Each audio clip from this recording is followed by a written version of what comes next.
Welcome to the Paranormal Gateway ParaTalk. My name is Scott Wise, and with my other host, Mel McIntosh, I have a very special guest tonight, Katie Griboski Paige. Katie is Colorado MUFON State Director and Star Investigator for MUFON and is the Team Lead Administrator for MUFON Mars team. She is the host of MUFON What's Up radio broadcast on KGRADB.com, along with the co-hosts Chris Deperno and Tara Diulus. I'm going to butcher that. Katie also conducts independent investigations and research.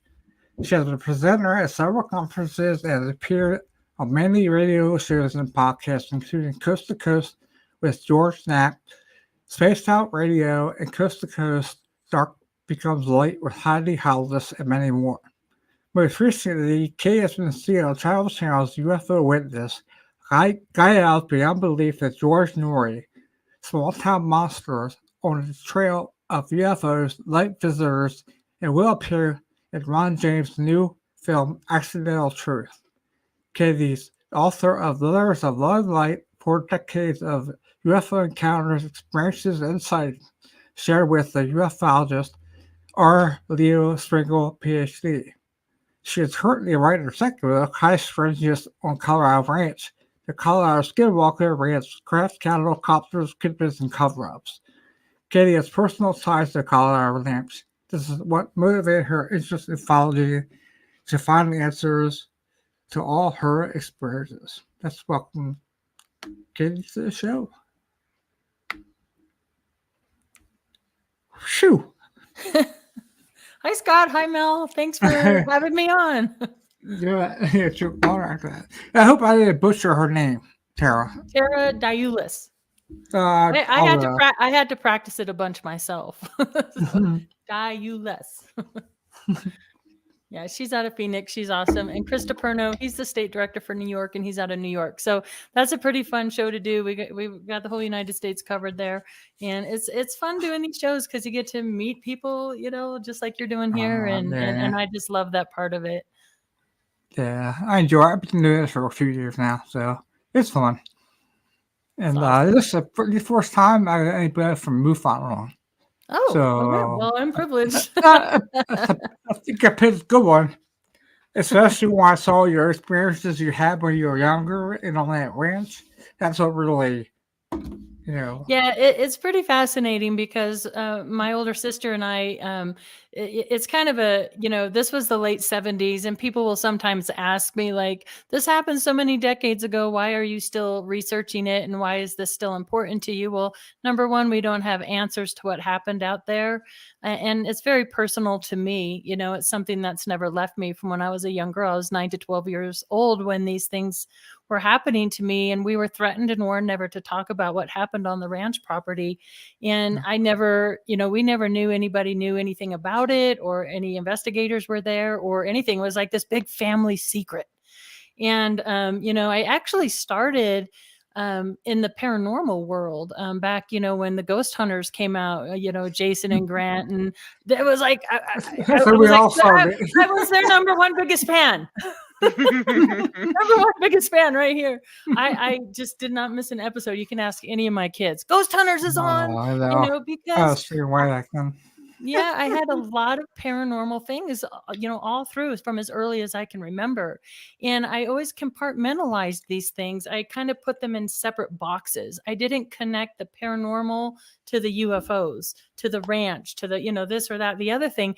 And it really wasn't until recently when Skinwalkers at the Pentagon came out, that book, that they talked about this hitchhiker phenomenon, people that spent time on these high strangeness locations or ranches were having these other paranormal type, I guess you could call them attachments or happenings. Mm-hmm. And I was like, oh my gosh, maybe they are connected, and really started digging into that whole area of this research. And it's my belief that a lot of these, they do overlap.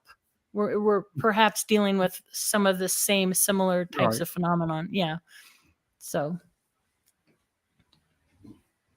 Wow. Did your sister want to join along? Actually, my sister, she is very much interested in all this, and I keep her up to date on everything. But she actually is in the media world out there, so she kind of keeps a lower profile, you know. Oh, As okay. But she writes about the same stuff. Oh yeah. Oh yeah. Yeah, All she does. right. Yeah, yeah, for sure. But my connection to the ranch is interesting. My mom was a computer operator for United Airlines, and we moved out to Colorado in 1970, where they moved their computer operations systems, and she started dating a gentleman, and it's that gentleman that owned the ranch. So my sister and I would visit the ranch sometimes on weekends, because the two younger boys lived with us during the week because they attended a larger school district. This was in a small town in Elbert County, Colorado. The town is called Kiowa. And, they had a graduating class of like 7. So they wanted the two younger boys to go to a larger school district. So they lived with us during the week. And like I said, we would spend time on the weekends from time to time. And every time either my sister or I were there, unbelievable things would happen on this ranch property. And it wasn't until 2012, that's when I joined MUFON. I came right in as a field investigator. I was watching a documentary and learned about MUFON. And at the time I, was a graphic designer, had my own graphic design studio. And my thought at the time was, maybe I can sketch the different craft and the ET beings that people are seeing. It never really morphed into that, because I just went down this rabbit hole investigating the ranch. In 2013, I purchased a book called Hunt for the Skinwalker by Colm Kelleher and George Knapp, thinking that it might have some similarities to what happened to me on the ranch. Not knowing anything about Skinwalker Ranch. There wasn't a TV program at the time, so it really wasn't as well known.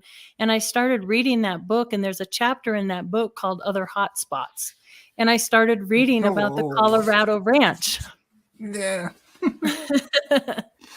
And that's the first time I learned that anybody else knew anything about the ranch in my childhood.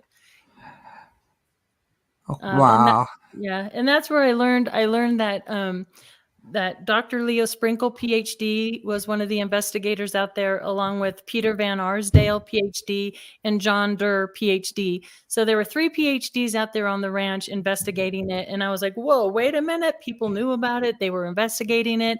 And at the time, Doug Wilson was our state director here in Colorado. So I quickly, got with him and got Dr. Leo Sprinkle's contact information. And within a week, I was sitting in his office in Laramie, Wyoming. And through the years, got to know Dr. Leo Sprinkle very well.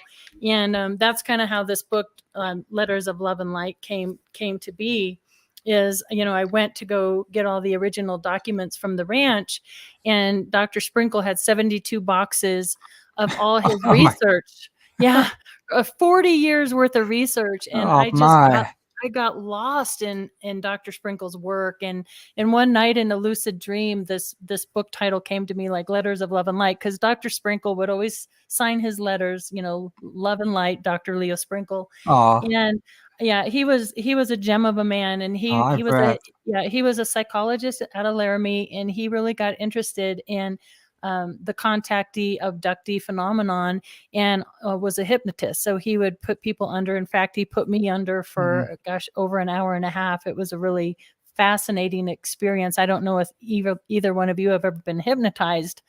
Have you? No. I'm from an old school where I thought, you did this and you kind of got into a trance, like you are going to walk 10 miles. It wasn't like that at all. Right. They just take you. He took me into this deep, deep, deep meditative state. He used this escalator, how many floors down are you going, kind of thing. Yeah, I remember that in your book. Yeah. Yeah. And you're able to consciously recall and talk about what you remember. So that was a very, very interesting experience. And what fascinated me the most about that whole experience, it took me like a week to even listen back to that recording. I'm not saying I was abducted. I'm uncomfortable with that. But some interesting things did come out of the tape. And what I found fascinating was, when I was a little girl, we were told not to talk about what happened. And so for like the first 20 minutes of that hypnosis, it was like I was trying to find my voice or find my courage to even be able to talk about it because I was told not to. So I found that kind of interesting that happened like that. So, but anyway, the title of the book came out. I spent 3 years going through letters that people had written to Dr. Sprinkle from around the world. And I thought, well, Wow. if I find these letters interesting, other people will as well. And I kind of, I went and I took pictures of the letters, then I'd go home and read them all. And then I categorized them all into different chapters. So I have like ET craft descriptions, alien descriptions, on hypnosis, letters from children, on motives, on the paranormal, on implants, on channeling ETs, because a lot of people that wrote into Dr. Sprinkle would channel the ETs, and they would talk about their messages, which is fascinating to look at all these years later to see if any of those predictions came true. So it was a really cool process, and it made me really humble really fast. There were letters from other professionals in the field, and that was fascinating. Linda Moulton Howe, actually, she got her start as an investigative journalist out there in Colorado, investigating these hundreds of mutilations that were happening out there at the time. So you got to see correspondence between professionals and other people in the field. That was fascinating as well. But it really made me humble because, things that I thought were kind of new discoveries actually were not. And I was like, oh, I guess that's not new. And, they've been talking about this since the 50s and 60s and 70s or whatever. But he was just a gem of a man. He was super wonderful. Some of my favorite things that I uncovered while researching the book through these letters, there was a very, you guys know of Travis Walton, the 1975 abduction story of Travis Walton. I read his book. Yeah. Oh yeah. Travis is super. I always say he's a haunted man. He went through so much there in Snowflake, Arizona. But while I was going through the letters here at Dr. Sprinkle's, I came across a letter, and if you want, I can read it to you. It's fairly short. Definitely. This letter was dated March 13th, 1981, and this gentleman wrote to Dr. Sprinkle. He said, "I'm a senior citizen now, and not educated to your level. I have been a country preacher for many years." So this gentleman was a elderly preacher, okay? 40 years ago, any story told about meeting UFOs would have been considered insanity. I would like to share with you an event that I have never been able to share before. It was a year between 1931 and 1934. Can you imagine? Oh my goodness. Wow. Yeah. Yeah. He said, our bus had run through a small place that I believe to be Snowflake, Arizona, same as Travis Walton. We rolled a short distance into the countryside and the bus came to a stop. To the left of us was a small clearing of woods where a small ship rested with lights gleaming and changing. The lights were mostly blue, just like Travis. I said to the driver, I believe I'll go over and see what that is. As I approached the craft, it was larger than I had thought, and the blue light seemed to draw me in and had a calming effect on me. A door opened, and I was inside. There were several little people on the craft that I saw. There may have been more in another room. I was kept in the room I entered. They motioned for me to get on a padded table like you find in any doctor's office. I obeyed and became submissive and with little fear. I felt my arms, legs, and over my body. There was one that was a woman. She was more delicate than the others. Suddenly, I fell into a deep sleep, and when I awoke, one of them was standing near me. He motioned for me to follow him. I dressed, and he hurried me into a room where I saw several men. One of them pointed skyward. I looked up, and through glass, I saw other spaceships flying at a great distance above us. I never heard any of them speak. They just looked at each other and motioned to each other and me, so they're talking like telepathically. I believe I was taken to outer space. I now was put into a deep sleep. The next thing I saw was a glimpse of high buildings to our left as we went along. And then he goes on. He said these people were about 3.5 to 4 feet in height. They had large brown eyes. Their skin was seemingly rough, but with deep wrinkles. While on the ship, I motioned for one of them to come to me. He came, and I put my right arm out and drew him to me in an affectionate way. They studied the situation. I found the skin on his little person soft to the touch and very loose. Their big brown eyes had a look that seemed to take fear away from me. I had little fear. I was put out again, and the next thing I know, the bus was coming to a grinding stop, and I was standing at the very spot where I'd left the bus. I started talking to the bus driver about leaving the bus yesterday. He informed me that I had been gone several days. As we went into town, I told the driver that no one would believe this was happening, and we might as well try to forget it. So I found that interesting out of Snowflake, Arizona, in 1930, between 1931 and 1934. So Travis might not have been the first one taken out of Snowflake. Right. So that's just one example of, a lot of these letters that came in from people. But with Travis, he was a lumberjack. Yeah. And him and his crew out one night, and he got taken. Right. Yeah, he was gone for a week, I think. I think so. Yeah. Yeah. Yep. And then they found that phone booth calling home, or they couldn't believe it. I finally just got to visit that phone booth. It's still there. There's 3 phone booths, and you can go into that town. Yeah. So that's pretty cool. Travis Walton phone booth. Yeah.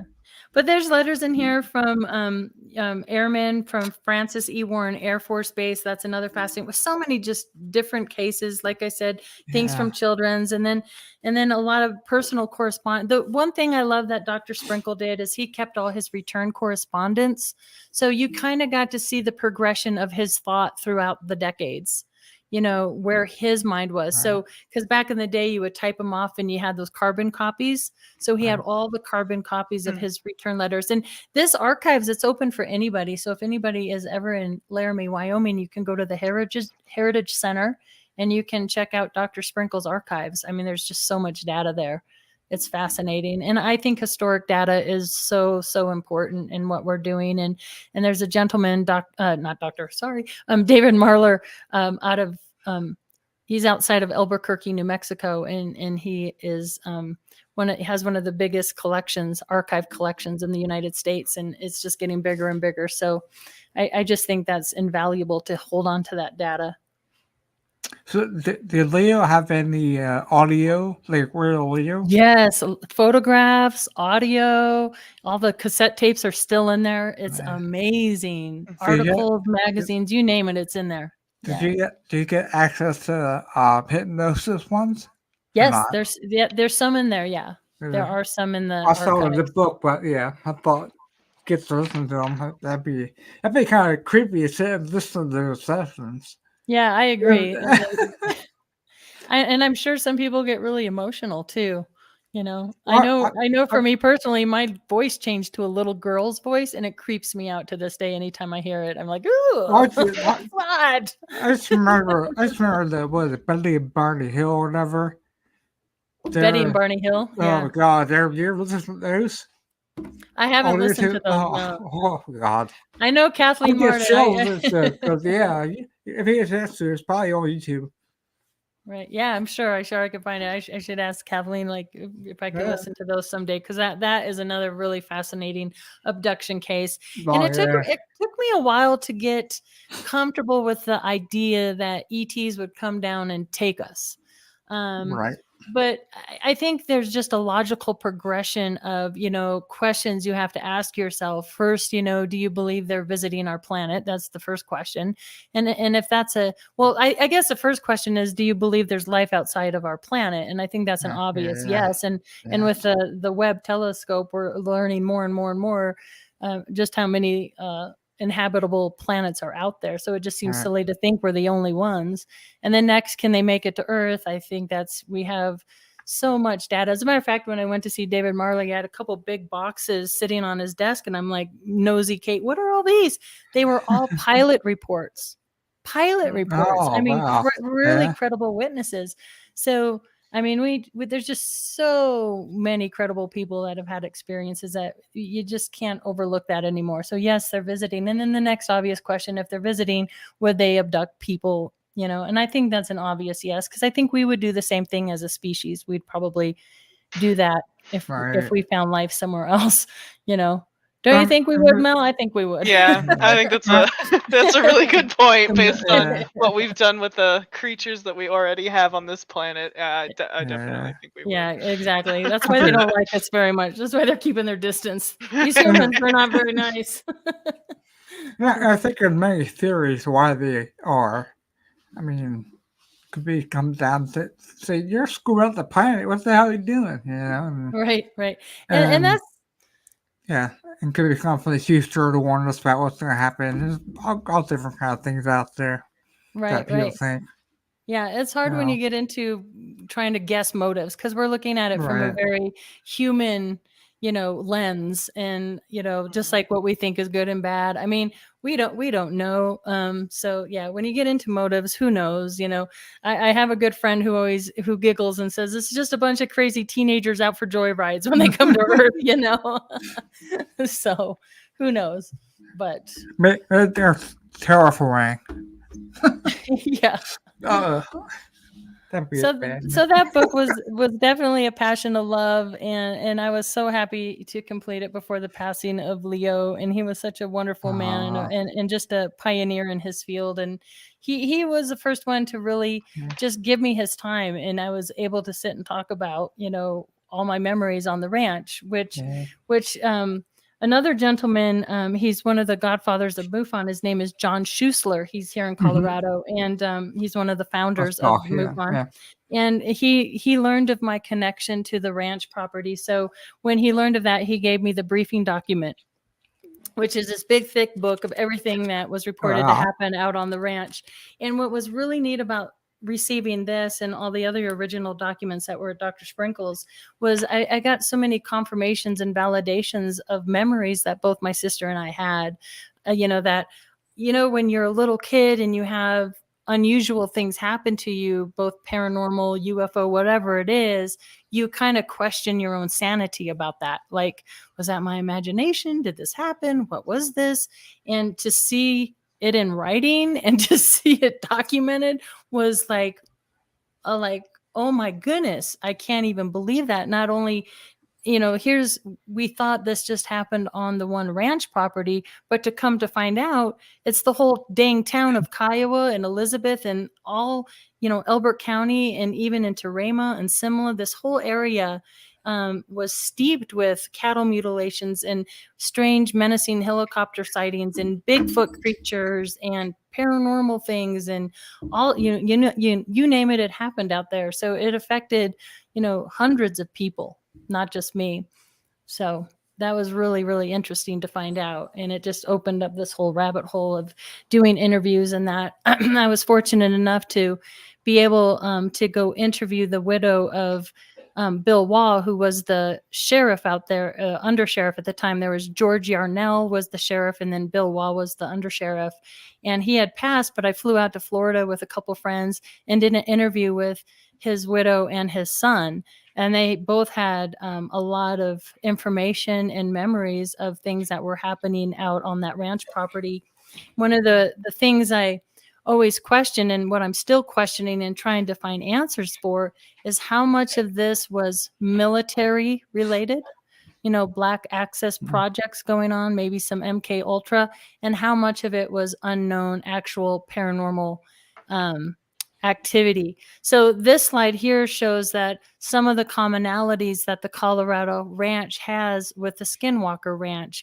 One of the first things reported on that ranch property when the family moved out there were these strange humming sounds and bangs from under the ground. And sometimes these humming sounds would get so loud you couldn't speak over them. That's how loud these sounds would get. There were no wind turbines there was no explanation for these sounds. Of course, the cattle mutilations, which were not only cow, but horse and sheep, these strange circles on the ground that would not retain any moisture, like it could be snow all around and then the dirt would be dry and nothing would grow.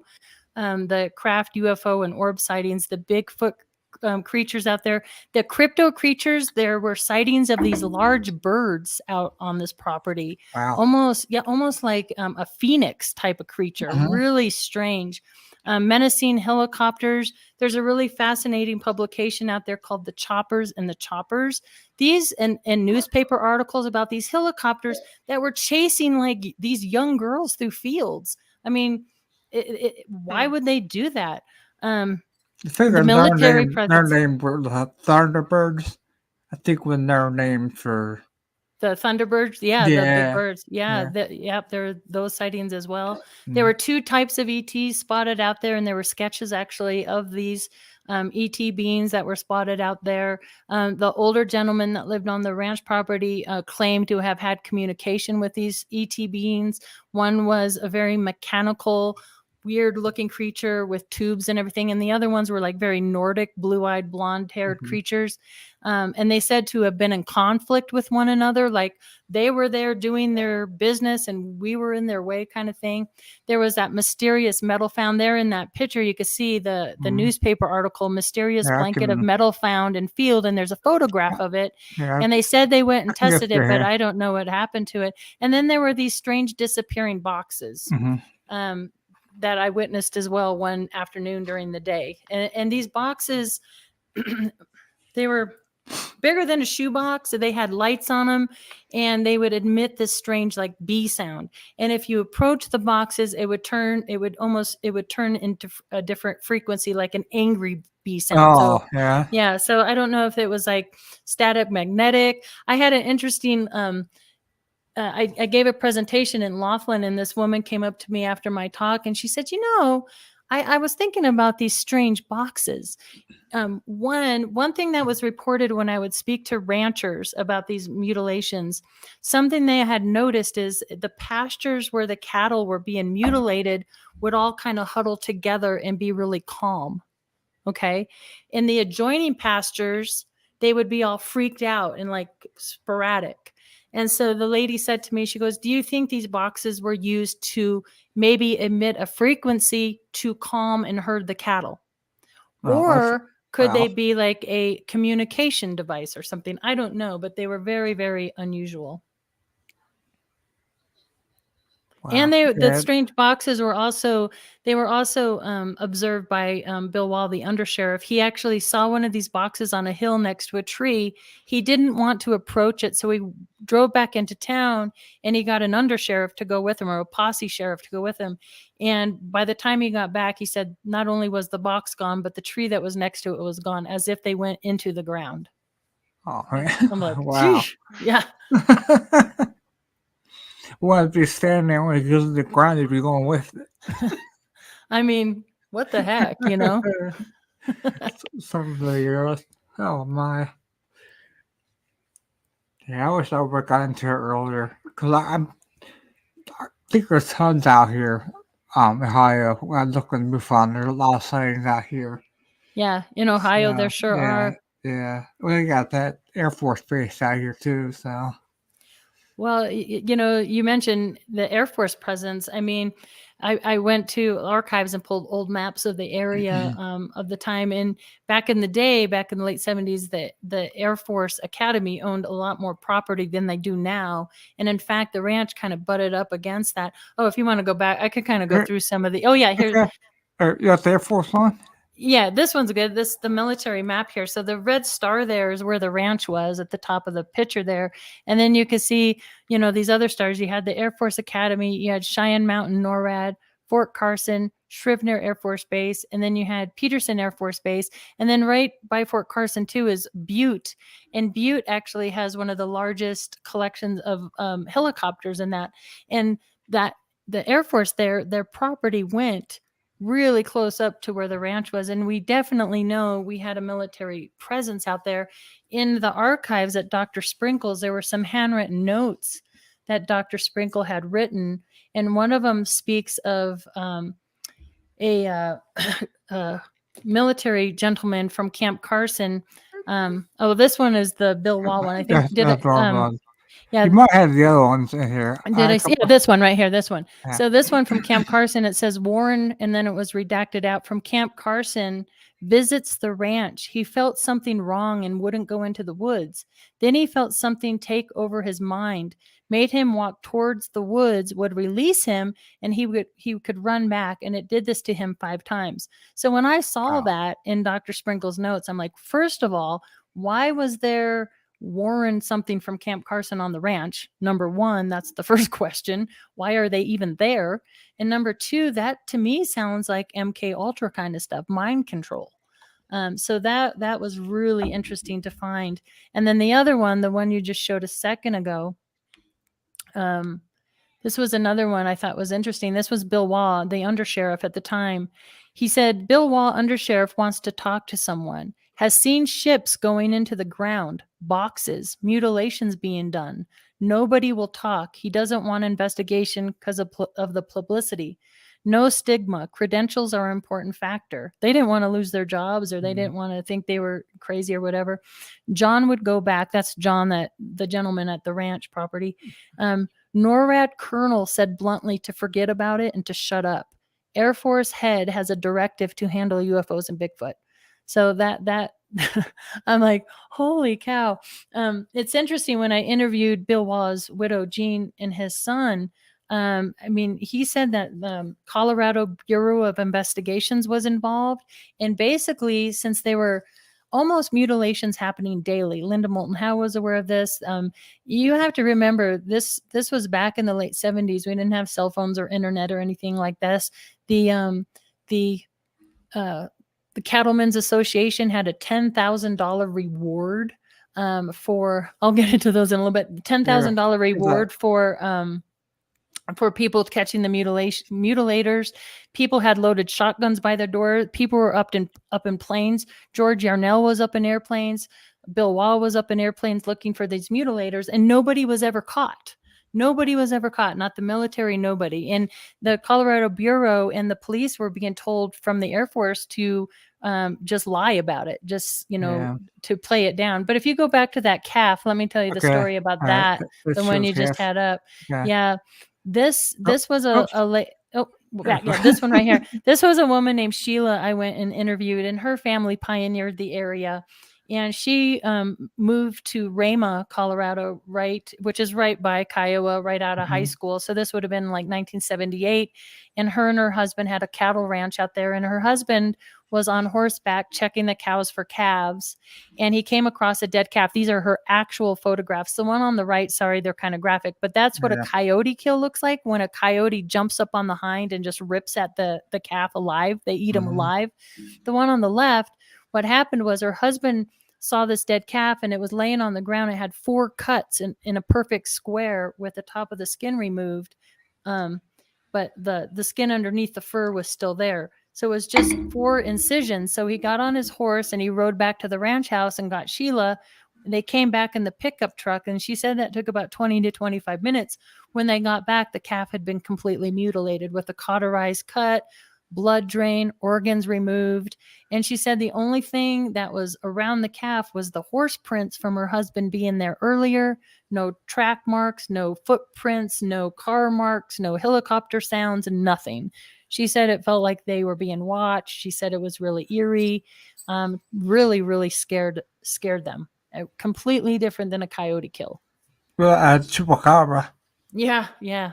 So, and a lot of the interviews I conduct have very strange stories like this. A horse, the sheriff talks about a horse right outside the people's window was mutilated, and so on and so forth. But so we could talk about, if you want to go to the aircraft, one of the things that was in the reports right here, this is the original report right here. It says, I also understand that 2 National Guard interceptors were up, and then it's redacted out, which is interesting, and went down while in pursuit of a UFO at night. So I'm like, well, that's interesting. If 2 interceptors crashed, there has to be information about this. And I discovered this newspaper article about it in Elizabeth. These 2 interceptors scrambled out of Buckley Air Force Base, which is now the United States Space Force. And I talked to Richard Doty in Laughlin about it, and he told me, you know, if I want to get more information about it, to send a FOIA to Kirkland Air Force Base, which I did. I think the next slide shows some pictures from what I received back from my FOIA request. That one right there. Yeah. And one of the causes right here says the instructor pilot misidentified the rotating beacon of another aircraft as the student's aircraft cause. And what's interesting about this is, so supposedly it was a instructor and a student, and it was in the evening. They had 255 rounds of live ammunition on board, flying over a residential neighborhood in Elizabeth. And according to this, the instructor misidentified another mysterious craft. They never identified what this other craft is. They don't say it was a Cessna. They don't give a tag number or tail number. They don't do anything. This is the only time it's mentioned in this big, thick report. And what happens is the instructor hits the wing of the student, and they both eject. Both pilots survived, but they lost, you know, $1 million planes. So I find that highly suspicious. Number one, that they had live ammunition on board at night and it's a student. And number two, that they say right here, they misidentified a beacon of another aircraft, but never identify what that aircraft is. So what happened when it's down? What's that? If they had the live ammunition on, what happened? And they happened when it crashed? I mean, where it crashed at? Yeah, they had the location. There's actually still some missing pieces. They even list in there. Yeah, they list in this, because it's a big thick packet I got. They list all the pieces they found and then things that are still missing. So man, if I could get out there and get my metal detector, maybe you could still find a piece. Wouldn't that be cool? Yeah, that'd be fun. Yeah. I'll come out your way. We'll go texting. Yeah. I'll bring my chair along. Right. Yeah. I'm hoping to get out there this summer and do more investigation. Yeah. But one of the most unbelievable things that happened in investigating this ranch was, at the time I was the guest speaker coordinator for Colorado MUFON, and I invited a gentleman named Sean Bartok, who wrote this book called Flashbacks, and he had a house in Castle Rock. Actually, that was a fictitious location. The actual location turned out to be 14 miles away from the ranch property. And I was sitting in the third row watching his presentation, and he shows these pictures of these ETs that he witnessed. I think you have them there. I saw them at one point. And my jaw just dropped because So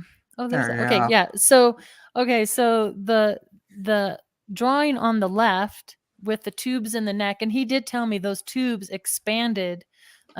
So that is Sean's ET that he saw 14 miles away from the ranch. And the one on the right is the sketch I got out of the archives from Dr. Leo Sprinkles of the ET being that was seen on our property, on the ranch property in Kiowa.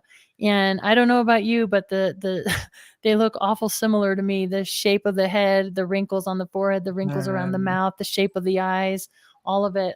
Is that the only one I sent you, or did I send you the other one too?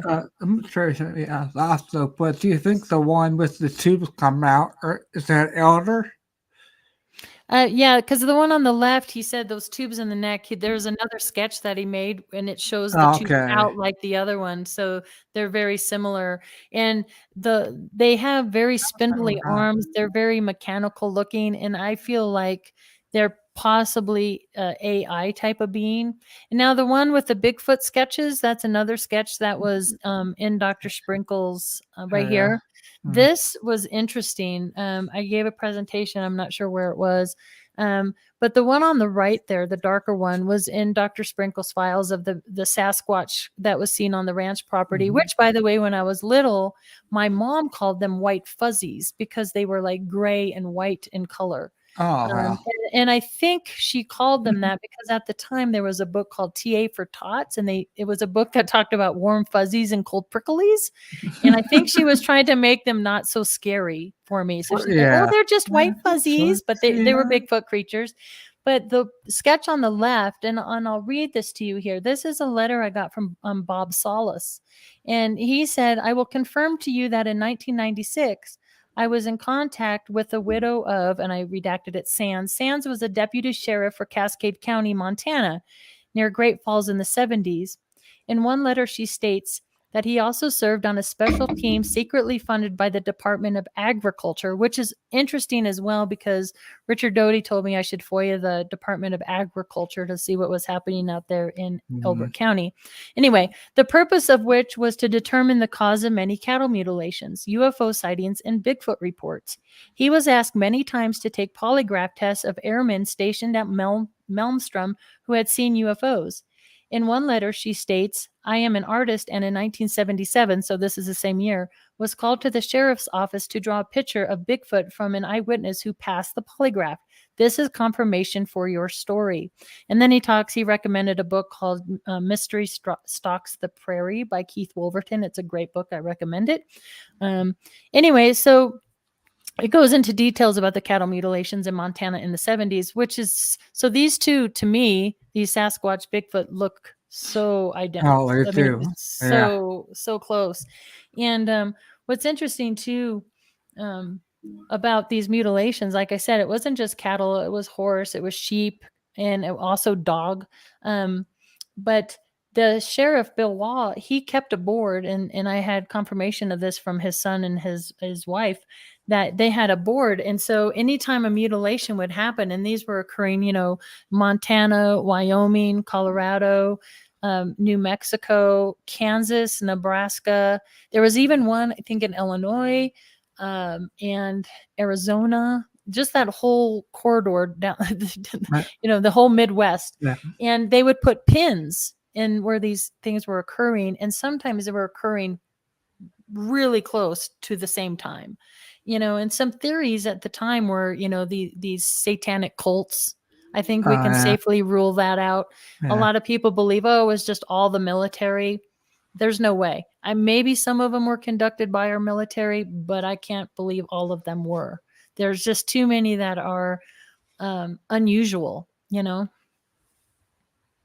Right. Yeah.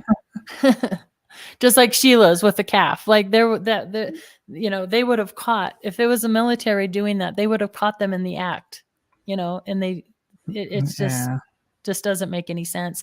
And that really was the overriding feeling of that ranch property. And that actually followed me home. And we haven't even gotten into the hitchhiker phenomenon, the paranormal stuff. But the one thing that I can remember the most about those years, and it lasted for decades, is that feeling or that sense of always being watched or monitored.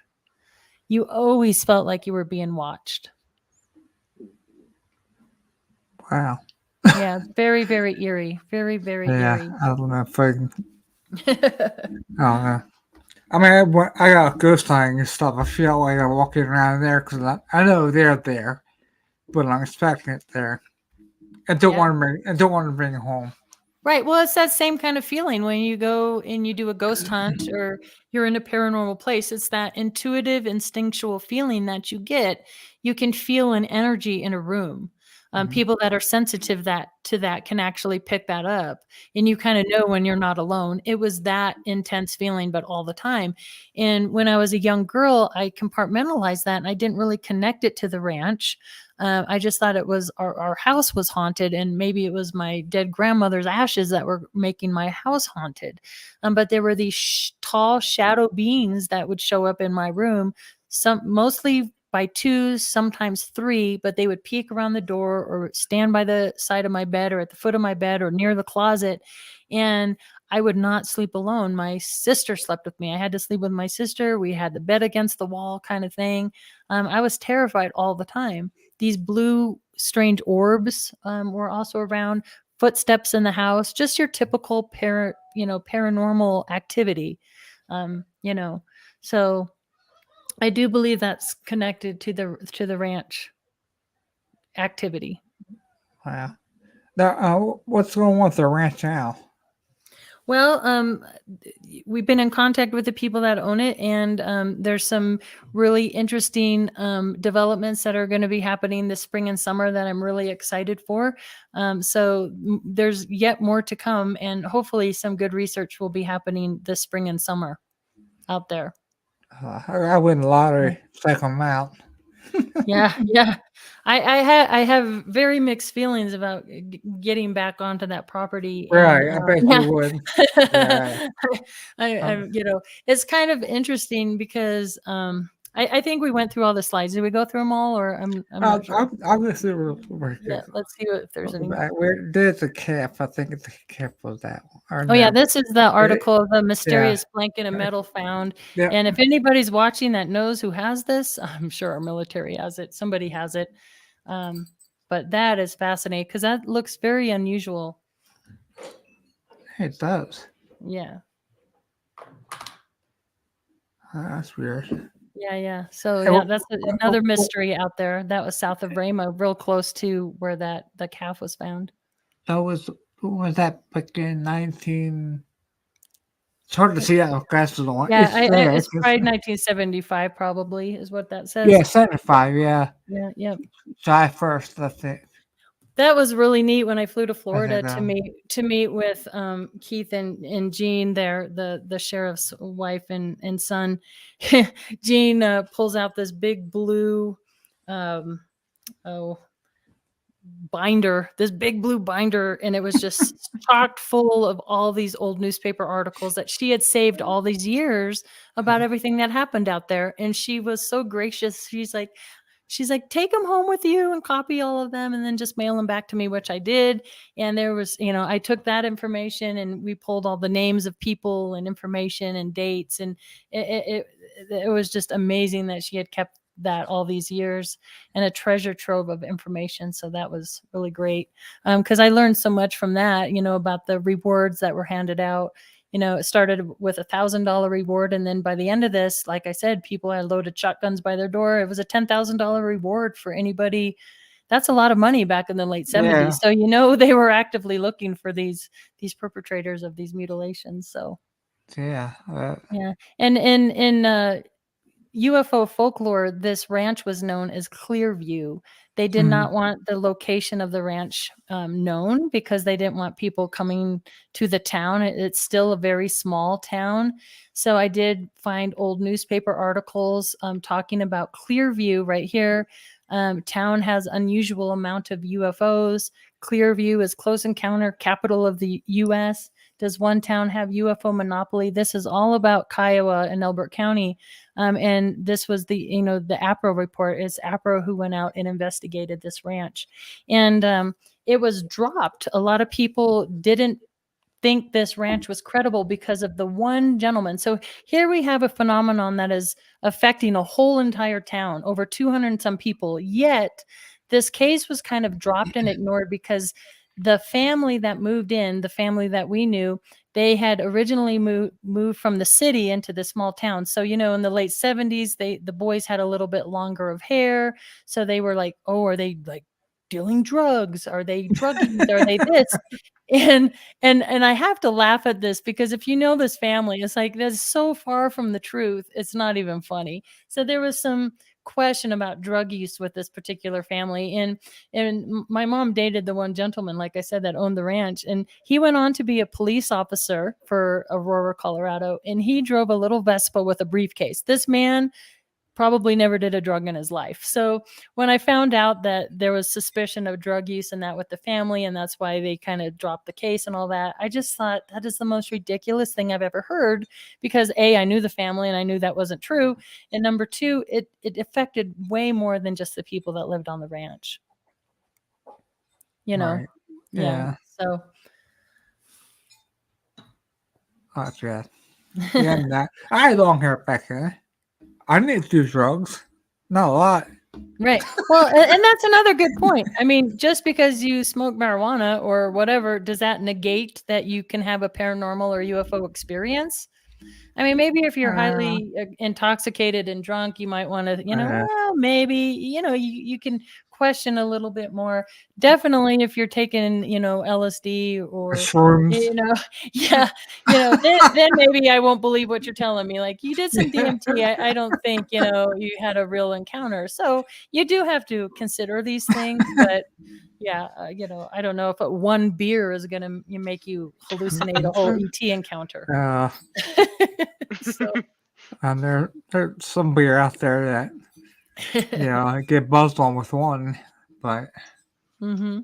the higher alcohol content. But So anyway, it's still a very much ongoing process of interviewing witnesses, and there's still people out there that have experiences. I just was contacted just a couple weeks ago. I'm hopefully going to go meet this person here and have lunch soon. And I just get so excited when these things happen because each person has little pieces of the puzzle. So, it's still an ongoing investigation, and there's still people out there that have had these experiences out there in Elbert County. And so, hopefully if anybody's out there that's listening, they can contact me through my website. Yeah, at the enter through the whole. I think it's this side here. Oh, that's just a little graphic I made. I was like, what's up with all these branches? Because I had to, like, the shadow people, the orbs, the mutilations, the circles, the Bigfoot, tie it all together. And you had mentioned that I administrator of the Mars program, and what that is for MUFON, it's all the computerized reports. So all the old MUFON reports from 1969 to the mid 90s that were all done on paper. And these old reports were scanned and put into a system. And then me and a team of 15 people redacted all the personal, private, sensitive information out of these reports. And one of the reports I found was called the Ohio Pile, Pennsylvania creature case. And it was, I believe it was in 1978. I think that's right. But very similar to Skinwalker and the Colorado Ranch. And then, of course, we have Trey Hudson's ranch down south with very mysterious activity. We have Marley Woods in Missouri that has very similar activity. We have, Sedona, Arizona, the Blind Frog, Skinwalker. So all these locations that have these high strangeness activities going on, I thought it would be interesting to pin them on a map and go to the magnetic anomaly map of the United States and look at these locations. And fascinating to me is all of them, every one of them pings well, I don't know about Trey Hudson in the South. His might not be in that area, but the rest of them, they all ping the charts as being highly, highly, highly magnetic. The highest magnetic you can get, which is a light shade of pink. And the lowest when things aren't highly magnetic are a dark blue color. So I just find it interesting that these locations are all very highly magnetic areas. And I know researchers talked about like ley lines and energy lines on the earth and that. So I found that to be interesting, and I think it plays a role in what's happening. Yeah, I see that box in a tree still there. Yeah, yeah, right. That's before it disappeared. Right. We did that one. Yeah, I think nurse your book. Yep. And like I said, I'm working on the second one, so I really need to get busy on that one. And that second book I'm working on is all about my research on the ranch. Oh yeah, there's the second one. Yeah. Okay, that's so the image on the right there is the tubes pulled out from the neck. So that's Sean Spartak's, and then the one on the left is from the ranch. Isn't that interesting? And if this was in 3 dimension, in the description it says that box thing that's over his torso actually kind of comes out to like a point, but very insect-like.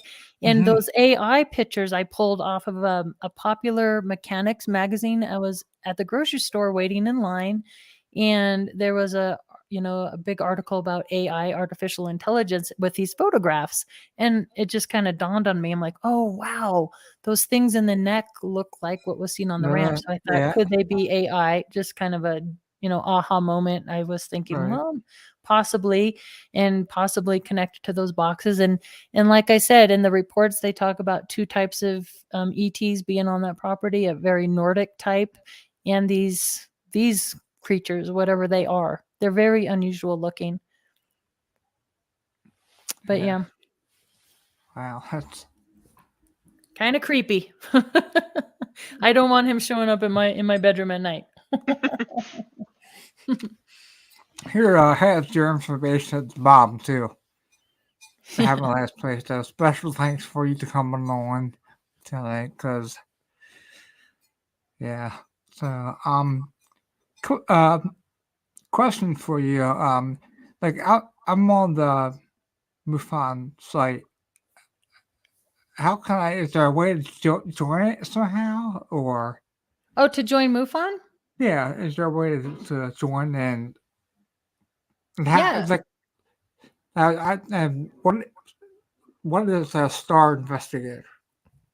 A star investigator is so if you're interested in being a MUFON field investigator, you can go to their website. Hold on, I'm going to their website right now.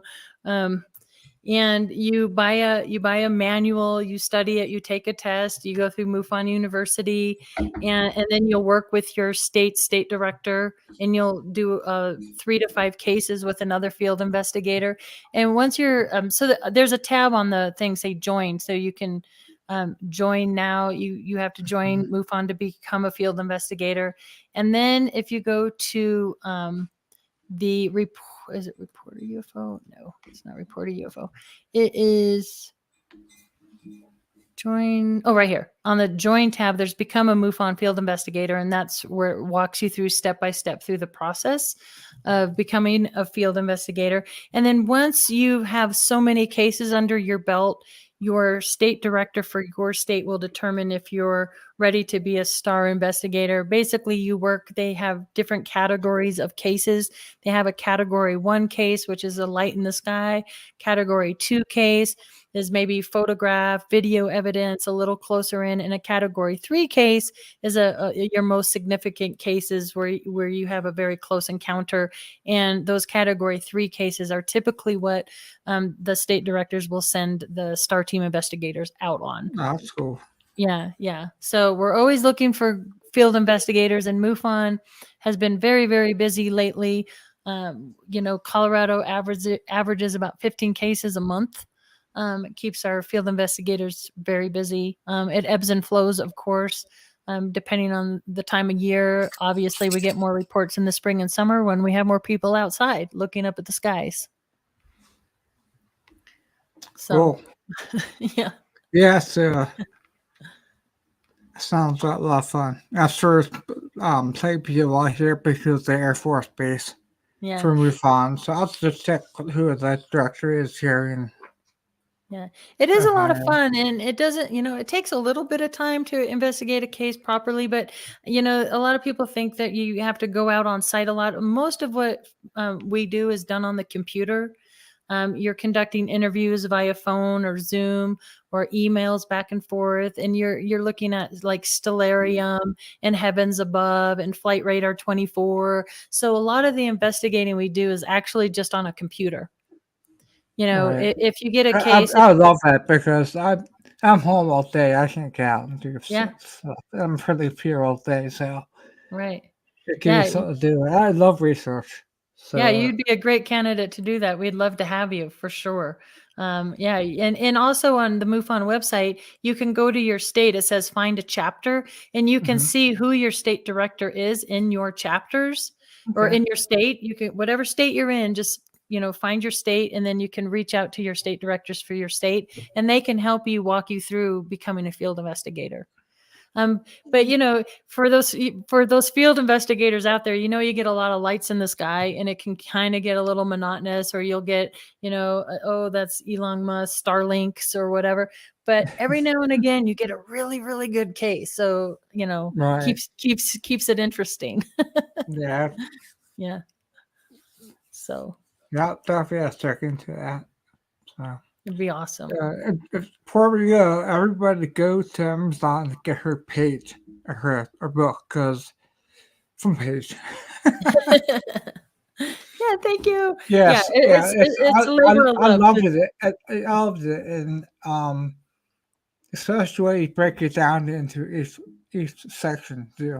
Oh, thank you. It's a lot easier. It could you back to hypnosis. I mean, it's. Well, thank you. I appreciate that. Yeah. Yeah, I'm looking forward to your new book. Idea when it's coming out? I'm hoping by this time next year, if not sooner. I'm on chapter 4, but I need to get myself disciplined to get in there and writing. All right. Also, on your site, if I want to get a hard copy of this book, Live and Light Week, do you have You could go a to signed copy? Amazon. Yeah, you could go to Is it signed? Amazon. Yeah. Well, if you mail it to me, I can sign it. Okay. Or if I ever see you, bring it and I can sign it. All right. Yeah, Well, I tried. do you ever come out our area for conferences? Are you ever Yeah, out in Ohio? I hope to be soon. Yeah. So yeah, I do All travel a right. lot for Well, conferences. So we just can be bring it there. with it. Bring it with you, and I'll sign it. I shall find you. I'll buy one for you while you're there. All right. And I try to put my appearances on my website as well. So it's katiepage.net is my website. All right. So katiepage.net. And it's Got it. Paige, Paige. Yeah. Okay. Yeah. Thank you guys for having me on. Oh, It's you been bet. fun. Oh my God, I had a Thank you. ball. We'll get you back on again. Awesome. That'd be great. Get that post done. Thank you. I had a blast. Love having you on.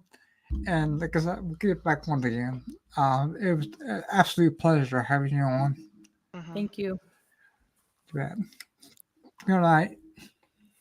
Have a Happy good night, hunting. everybody. Yeah, Happy happy hunting. holidays. Yeah, you too. Thanks, everybody. See you soon. Yeah. See you soon. All right.